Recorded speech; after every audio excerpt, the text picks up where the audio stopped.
Alors Slow Food, c'est un mouvement international qui est né en Italie il y a 25 ans maintenant, qui est né au départ vraiment comme une association pour le droit au plaisir. À l'époque un petit peu où le fast-food débarquait en Europe et on apportait avec lui une forme de standardisation du goût. Un groupe en fait d'Italiens autour de Carlo Petrini, qui est le fondateur de Slow Food, se sont dit non, nous on a une tradition alimentaire, une tradition culinaire, il faut qu'on la défende. Donc ils ont créé Slow Food en 86. Et donc au départ, l'association s'est vraiment développée depuis le Piémont, hein, la région de départ de Slow Food, en Italie, autour de l'éducation au goût.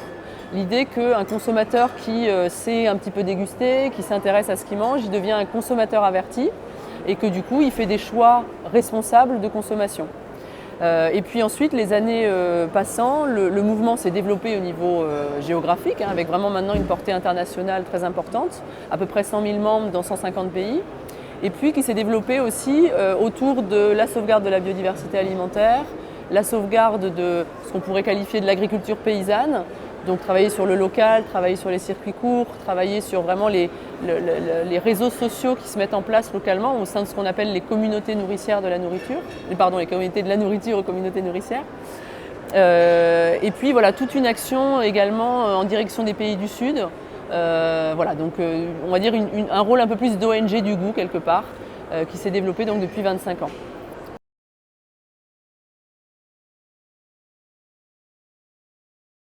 Le bon, le goût, hein, on reste toujours fidèle à nos origines de 86, hein, le goût, le plaisir, la convivialité. Le propre, le respect de l'environnement, puisqu'on considère qu'avec la raréfaction des énergies fossiles, avec le réchauffement climatique, on ne peut plus se permettre de raisonner la consommation sans se préoccuper du respect de notre environnement. Et le juste, l'éthique sociale en fait autour de la chaîne alimentaire et l'idée que chaque maillon de la chaîne, entre guillemets, doit survivre et vivre dignement de son travail. Quand on dit bon, propre et juste, le propre, bien sûr, c'est effectivement très proche de l'agriculture biologique, hein. La version la plus aboutie d'une production respectueuse de l'environnement, évidemment, c'est une production labellisée AB. Alors après, on a une vision assez, comment dirais-je, ouverte de ce qu'on entend par le propre, dans le sens où on a vraiment envie que de plus en plus de producteurs soient labellisés bio, de plus en plus de consommateurs consomment bio. Et notre stratégie, entre guillemets, c'est aussi de ne pas forcément travailler qu'avec des producteurs labellisés AB, pour ne pas donner une sorte d'impression qu'il y aurait les bons, les méchants, et puis que ceux qui n'y sont pas forcément travaillent mal. Parce qu'il y a évidemment tout un gradient entre l'agriculture hyper productiviste et puis le producteur labellisé AB. Il y a beaucoup de producteurs qui produisent bio, mais qui, pour des raisons économiques, ne peuvent pas forcément se faire certifier. Il y a plein de producteurs aussi qui, parce qu'ils n'ont pas envie de rentrer dans un système de labellisation quelconque, travaillent bio mais ne sont pas labellisés. Donc il y a plein de raisons qui font que des gens peuvent travailler très très bien sans pour autant être visibles comme agriculture biologique. Slow Food est toujours resté sur ses fondamentaux de convivialité. Derrière ça, il n'y a pas forcément l'idée du repli hédoniste sur soi-même ou de l'élitisme, de l'esthète du goût qui, parce qu'il a de l'argent et de la culture, se fait plaisir avec des produits. Hein. Pas du tout. C'est bien au contraire l'idée qu'on peut se faire plaisir avec des choses simples. Je donne un exemple, à Tours, on est en train de développer tout un projet de cours de cuisine, d'éducation alimentaire pour des jeunes, dans un foyer de jeunes travailleurs, donc des jeunes qui commencent dans la vie active, qui sont encore très mobiles, qui n'ont pas forcément une situation très stable, pas des revenus très importants.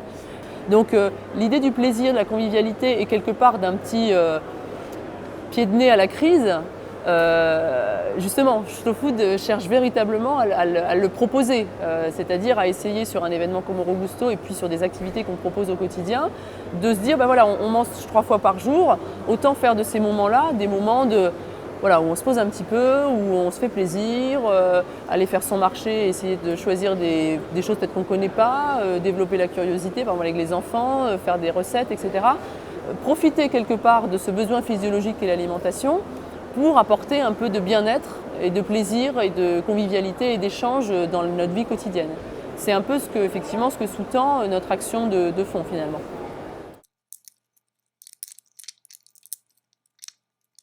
En France, il y a une petite cinquantaine de groupes locaux, on appelle ça des conviviums, qui proposent différentes activités autour de goût, autour de la biodiversité, autour de l'agriculture paysanne.